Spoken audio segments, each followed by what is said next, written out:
Picture yourself walking into your CELPIP test in 2026, calm, prepared, and completely in control. You know exactly what to expect in every section because you've trained strategically. Each task feels familiar and you move through them with confidence and clarity. When you finish and walk out of the test center, you don't feel anxious or uncertain. You feel proud.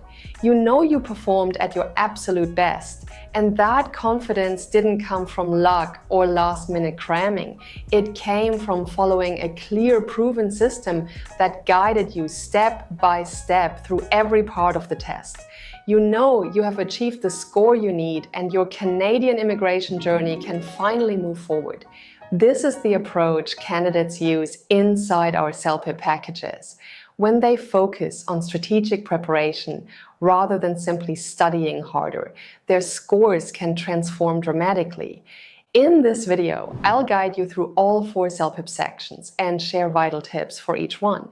You'll understand what the examiners are looking for and learn the crucial strategies that distinguish CLB 7 candidates from CLB 10, 11, and 12 candidates.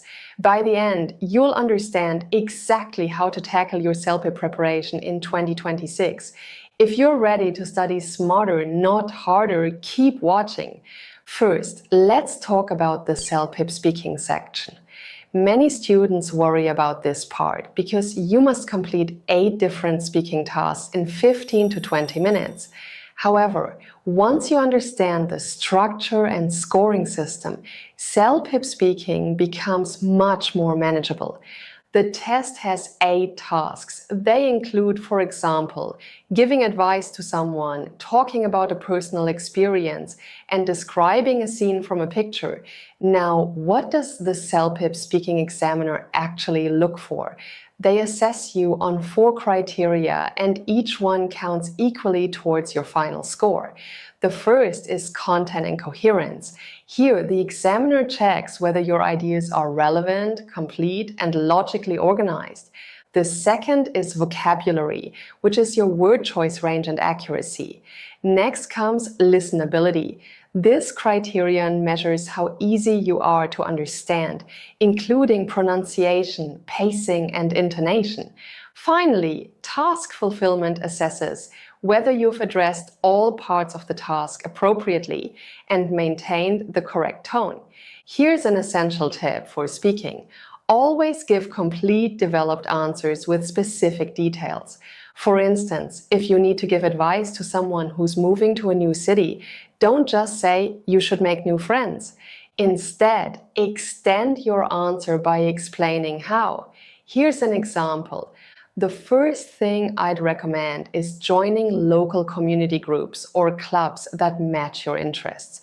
For example, when I moved to Toronto, I joined a photography club, and within a month, I'd made several good friends who shared my passion. This approach helped me feel much more connected to the city. Notice how this answer demonstrates better vocabulary with words like recommend and passion. It also uses complex sentence structures and provides relevant personal details. That's what separates CLB 7 responses from CLB 10 and above. Another important tip is to use templates strategically, especially for the longer tasks. Templates include advanced vocabulary, grammar, and structures that help you organize your ideas clearly and coherently. For example, if you are asked to describe a memorable experience, you might begin your answer with a template sentence starter, such as this one. "One of the most memorable experiences I've had was," or "Looking back, I remember when." Then you cover the points required by the task. For example, you might set the context by explaining when and where this experience took place, and describe what happened and who was involved. You might then discuss how you felt during the experience and conclude with a reflection on what you learned or how it affected you. This approach ensures you include advanced vocabulary and use the present, past, and present perfect tenses, which shows the CELPIP speaking examiner that your English is advanced. The best thing about templates is that you don't have to think about how to start your answer. You can simply start speaking. You say the sentence starter and then you simply finish the sentence with your ideas. If you'd like to speak with the same confidence as high-scoring students, check out our CELPIP packages. You'll find all the templates and strategies you need to speak fluently and naturally. The link is just below this video. Now let's move on to the CELPIP reading section. You have about 60 minutes to read 4 different parts and answer 38 questions. The passages present various types of written information you might encounter in everyday Canadian life and workplace situations. The CELPIP reading section tests various skills through different parts. Part 1 is reading correspondence, where you read an email and answer questions about details, purposes, and implied meanings. This tests your ability to understand everyday written communication. Part 2 is called reading to apply a diagram. Here you use information from a diagram to answer questions. This tests your ability to navigate visual information quickly. Part 3 is reading for information. You need to read a longer text like a company policy or product description and answer questions. This tests both your ability to find specific details and understand overall meaning. Finally, part 4 is called reading for viewpoints. This is the most challenging task. You need to read an article expressing opinions and answer questions about the writer's perspectives and arguments. This tests deep understanding, inference, and the ability to distinguish between facts and opinions. Here's my first essential tip for reading. Always read the questions before reading the passage. This strategy helps you know what information to look for as you read. As a result, it will be easier for you to find the correct answers fast and finish the reading test on time. For example, if you see questions including specific details like dates or names, you can scan for those as you read. If questions ask about the writer's opinion, you can focus on language that expresses viewpoints. My second essential tip is to recognize paraphrasing patterns. CELPIP loves to paraphrase information. The correct answer rarely uses the exact same words from the passage because the examiners want to check whether you have a wide range of vocabulary. For example, the passage might say, "The deadline has been extended." The correct answer might state, "The due date was postponed." The wording is different, but the meaning is the same. To score CLB 10 and above, you need to quickly recognize when 2 different phrases mean the same thing. My third essential tip is to manage your time carefully. Don't spend too long on any single question. If you're struggling with one question, mark your best guess and move on. It's better to answer all questions than to perfect a few and leave others blank. Remember, you can always return to difficult questions if you have time at the end. By the way, if you want this channel to keep going, write yes in the comments, click like and subscribe. We only make videos that you actually want to watch. Let's talk about CELPIP writing. This section has 2 tasks, and both must be completed within 53 minutes.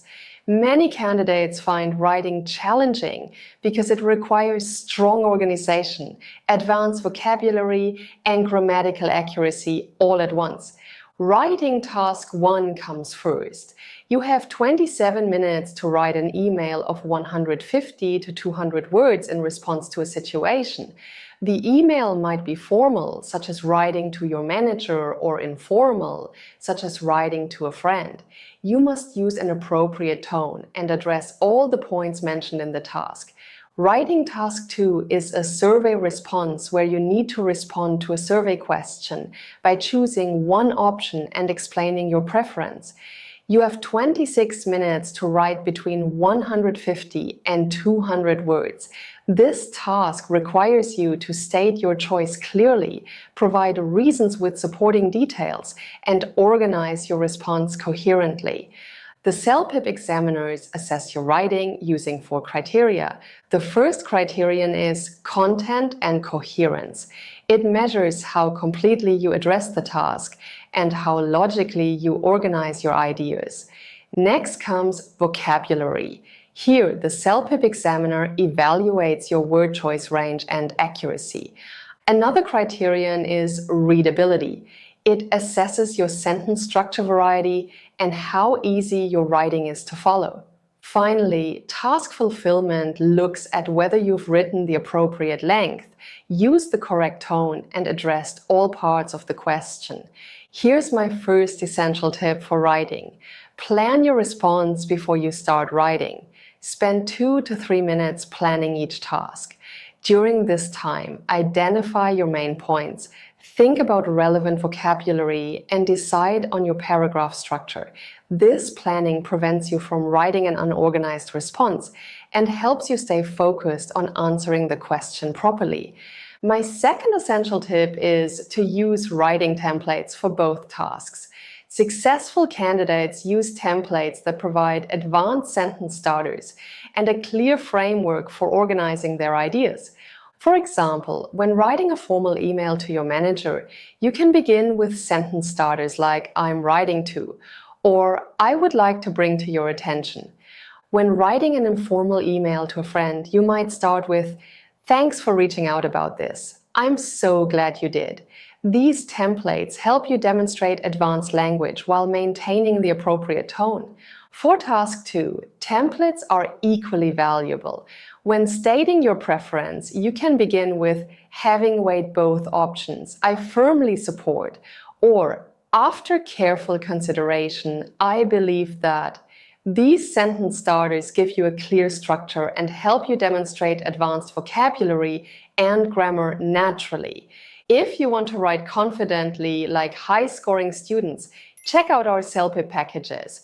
You'll find all the templates and strategies you need to write high-scoring responses. The link is just below this video. My third essential tip is to expand your vocabulary range. CLB10 and CLB12 writing requires you to use sophisticated words and avoid repetition. Instead of writing "good" repeatedly, use alternatives like "beneficial," "advantageous," or "favorable." Instead of "important," try "crucial," "essential," or "significant." When you demonstrate this kind of lexical variety, examiners immediately recognize that your English proficiency is advanced. Finally, let's look at the CELPIP listening section. You have 47 to 55 minutes to listen to audio recordings and answer 38 questions. The recordings feature everyday Canadian situations and conversations. Each recording is played only once, so concentration is absolutely essential. The test has 6 parts. For example, you'll hear a dialogue between 2 people, a news broadcast, and a discussion between several people. Common question types include multiple choice questions about details, main ideas, solutions, and speakers' opinions. Here's an essential tip for CELPIP listening. Recognize paraphrasing patterns. Just like in reading, CELPIP listening loves to paraphrase. The correct answer rarely uses the exact same words you hear in the recording. To score CLB10 and above, you need to quickly recognize when 2 different phrases mean the same thing. Next, stay focused during longer recordings, especially in parts 5 and 6. These feature extended discussions that can last several minutes. Train yourself to take minimal notes, just keywords, not full sentences. Write down names, main opinions, and any shifts in viewpoint. When speakers disagree, note who supports what position. This simple note-taking system keeps you engaged and helps you answer the questions accurately. There you have it, an overview of how to pass CELPIP in 2026. You've learned about all 4 sections: speaking, reading, writing, and listening. You now understand what each section tests, how examiners assess your performance, and how to improve your score. Remember, successful CELPIP preparation isn't about studying endlessly without direction. It's about understanding exactly what examiners look for, practicing with purpose, and using proven strategies like templates for speaking and writing. Every section requires specific skills, but with the right approach, you can develop all of them systematically. If you're serious about achieving the CELPIP score you need in 2026, check out our CELPIP packages using the link below. We provide step-by-step guidance, complete templates for speaking and writing, and everything you need to feel confident on test day. I hope you liked this video. Don't forget to like, subscribe to the channel, and hit the bell icon so you're notified when the next video comes out. Also, share this video with your friends so they can improve their CELPIP score too. See you in the next video!